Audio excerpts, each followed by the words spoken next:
Hindi grammar को लेकर competition देने वाले विद्यार्थी हो या विद्यालय स्तर पर तैयारी करने वाले विद्यार्थी, आज आप दोनों के लिए उपसर्ग पर आधारित 80 प्लस MCQ लेकर आपके सामने उपस्थित हूँ। शुरुआत करते हैं। आप प्रश्न और विकल्प पढ़ते रहें और प्रश्न की भाषा के अनुसार अपनी कॉपी में 1 से लेकर 80 तक प्रश्नों के उत्तर लिखते रहें। वीडियो के अंत में जब सारे प्रश्न प्रैक्टिस के तौर पर आपके सामने रखने के लिए मैं इस वीडियो को उपलब्ध करवाऊंगा, तो आप एक एक प्रश्न का उत्तर आराम से लिखते रहें और अंत में जब उत्तरमाला आपके सामने आएगी, तब अपने चयनित उत्तरों का मिलान करके अपने अभ्यास को परखें कि कितनी तैयारी आपकी सटीक हो चुकी है, क्या कसर बाकी है, कितनी मेहनत की ज़रूरत है। शुरुआत करते हैं एक प्रेरक बात से। न छल से मिलेगी न कपट से मिलेगी, न छल से मिलेगी न कपट से मिलेगी, सफलता बस बड़ी मेहनत से मिलेगी। शुरुआत करते हैं भाग 1 के प्रश्नों की तरफ। पहला निर्देश आपके लिए है प्रश्न संख्या 1 से 10 तक। प्रश्नों में दिए गए शब्दों में निहित उपसर्ग पहचाने, यानी 1 से 10 तक शब्द दे रखे हैं प्रश्न में। उन प्रश्न में दिए गए शब्दों में जो उपसर्ग है, 4 ऑप्शन के आधार पर उनकी आइडेंटिटी करनी है। शुरुआत कीजिए। पहले 4 प्रश्न आपके सामने स्क्रीन पर है। अनशन, अहल्या, औपचारिक और स्वावलंबी, इन चारों शब्दों में जो उपसर्ग है वो आपको बताना है। विकल्प के आधार पर चुनाव करना है।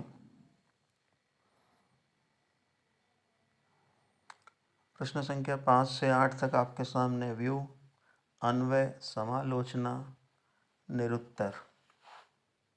5 से 8 तक में भी प्रश्न में दिए गए शब्द में निहित उपसर्ग का आपको पता करना है MCQ के आधार पर। प्रश्न 9 और 10। अद्युडा 9 में दे रखा शब्द, प्रणेता 10 में दे रखा है। इन दोनों शब्दों में निहित उपसर्ग को भी विकल्प के आधार पर पहचानना है।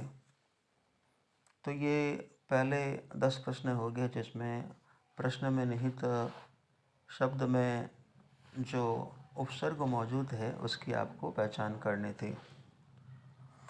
अब अगला निर्देश आपसे सुने। आप आराम से 11 से 20 तक, क्या दे रखा है, 11 से 20 तक में शेष शब्दों से भिन्न उपसर्ग से बने शब्दों को चुनना है। यानी 11 से 20 तक 4 ऑप्शन में 4 शब्द मिलेंगे।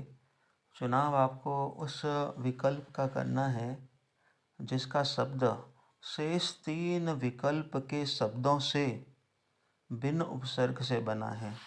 सीधे शब्दों में कहूँ तो 4 ऑप्शन में से उसको चुनो जो भिन्न उपसर्ग से बना है।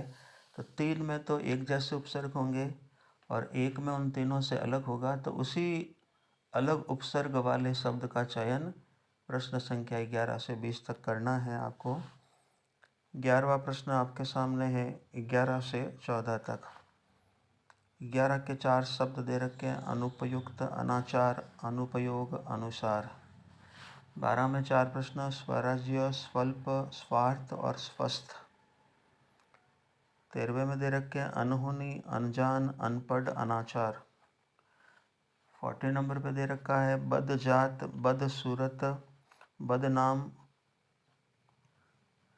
बदजात, बदस्तूर, बदनाम, बदतमीज। जिस ढंग से आप पढ़ सकते हैं या आपने पढ़ने का इस प्रकार के शब्दों का अभ्यास किया है, उस आधार पर उपसर्ग की पहचान करनी है।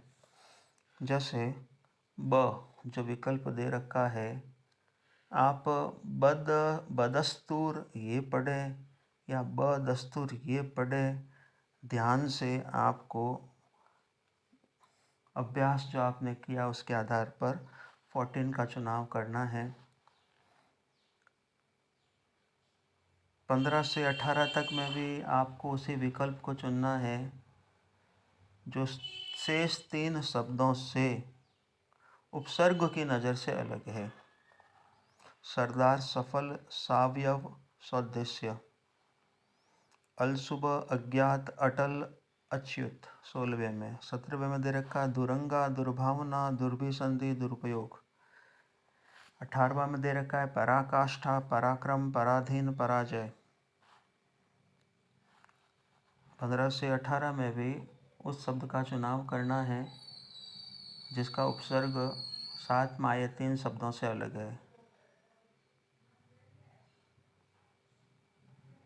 19-20 में भी यही टेक्निक काम में लेनी है। जो शब्द शेष 3 शब्दों से उपसर्ग के आधार पर भिन्न है उसकी आइडेंटिफाई करनी है। अब 21वां प्रश्न आपके सामने। दुर्भी शब्द में कुल कितने उपसर्ग है? 22वां है। बिला वजह में उपसर्ग कौन सा है? 23 में स्वच्छ में उपसर्ग कौन सा है? अब प्रश्न आप पढ़ते जाएं और उत्तर का चुनाव कर कॉपी में लिखते रहें ताकि उत्तरमाला सामने आने पर आप अपने अभ्यास की जांच कर सकें। प्रश्न संख्या 24 से 26 तक पढ़ें।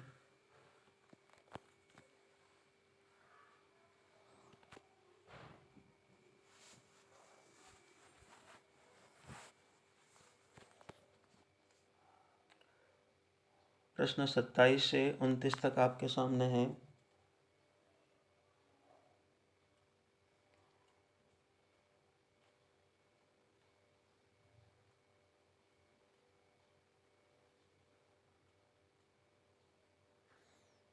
उनतीस तक प्रश्न करने के बाद अटेंशन करें।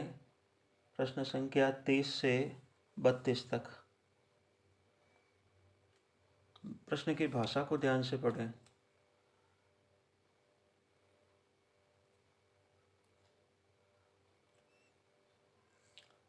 बत्तीस के बाद विचार करें 33 से लेकर 35 तक प्रश्नों पर।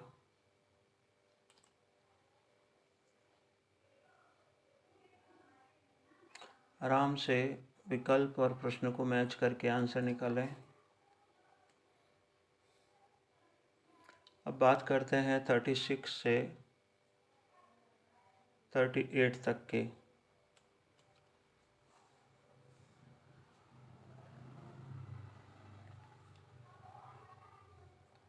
चाहे तो अभ्यास के लिए, नोट्स बनाने के लिए स्क्रीनशॉट लेते रहे।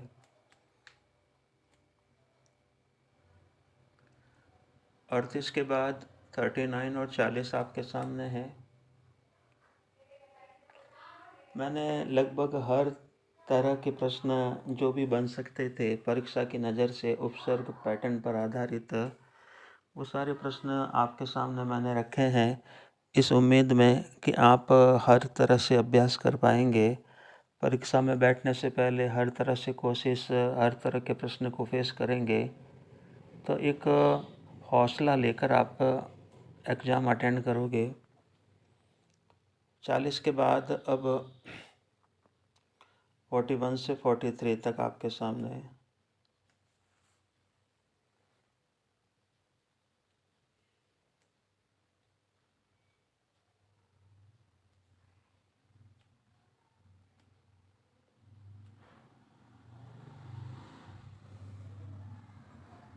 विचार करें 44 से 46 तक। बड़ा अच्छा अभ्यास है। संधि का नॉलेज भी अप्लाई करें। जो भी आपके गुरुजनों ने आपको प्रैक्टिस के तौर पर बताया है आइडेंटिफाई करने के लिए। अब विचार करें 47 से 49 तक 3 प्रश्नों पर। जैसे जैसे प्रश्न आते जा रहे हैं प्रश्न की भाषा उत्तर से मिलान करें विकल्पों में से, फिर सटीक चुनाव करें। उत्तर भी साथ साथ में अपनी कॉपी में लिखते रहें और हो सके तो सारे प्रश्न अटेंड करने के बाद आपके कितने राइट हुए हैं, कितने गलत हुए हैं, कितने आपने छोड़े हैं, मैसेज कमेंट्स के ज़रिए बताना। आर लिखकर जितने सही हुए वो संख्या लिखना, डब्ल्यू लिखकर जितने गलत हुए वो संख्या लिखना, जो छोड़े हैं आपने एल लिखकर उनका जिक्र करना। अगर आपको यह अभ्यास ठीक लग रहा है तो आप अपने मित्रों के बीच में इसे शेयर करें। 50 से 52 तक आपके सामने हर तरह से बनने वाले सवाल आपके सामने रखने की कोशिश की है। अब विचार करें, 53 से 54 तक 2 प्रश्न आपके सामने हैं।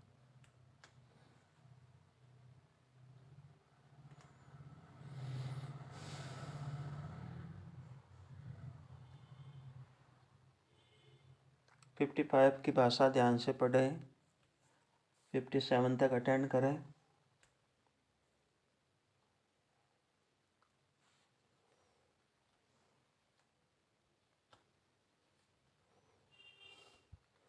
अब 58 से 61 तक आपके सामने हैं।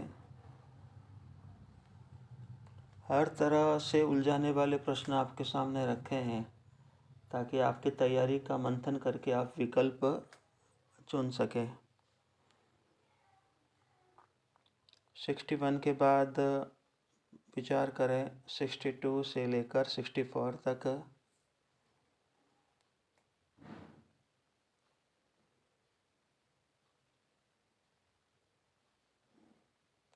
अब विचार करें 65 67 तक।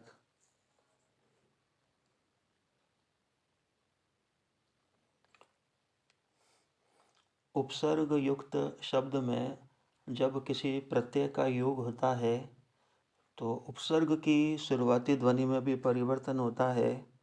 ये बात अपने गुरुजनों से आपने सुनी होगी उपसर्ग की प्रैक्टिस के दौरान।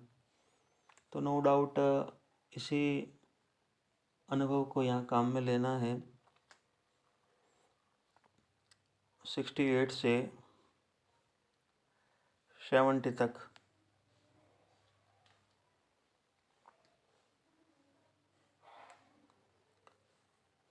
70 के बाद अब 71 से 73 तक आपके सामने हैं अभ्यास के तौर पर।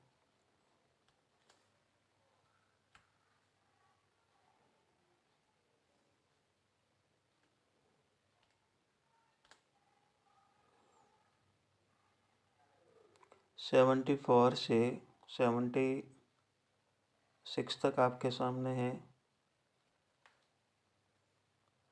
आप वीडियो रोककर आराम से सोचकर आंसर लिखें। और 77 से 79 तक। संधि का अनुभव बहुत काम करता है उपसर्ग की पहचान में।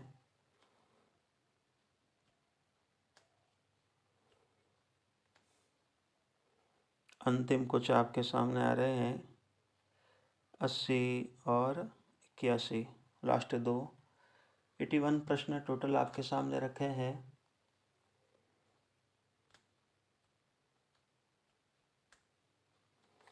अब समय है उत्तरमाला सामने रखने का, तो तैयार हो जाएं अपने उत्तर मिलान करने के लिए। ये आपके उत्तरमाला है। किसी प्रकार के उत्तर को लेकर संशय हो, आपने जिस प्रश्न को किया वो गलत हो गया तो किस कारण से हुआ है, ये जानने के लिए कमेंट्स करें और अपने डाउट को क्लियर करें। इसी के साथ उपसर्ग पर आधारित 81 प्रश्नों की अभ्यासमाला से जुड़ा इस वीडियो को जो मैंने आपके सामने रखना चाहा है, तो अपनी बात को मैं यही विराम देता हूँ।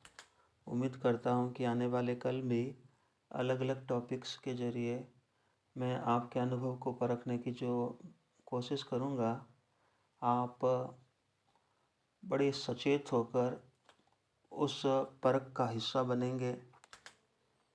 धन्यवाद।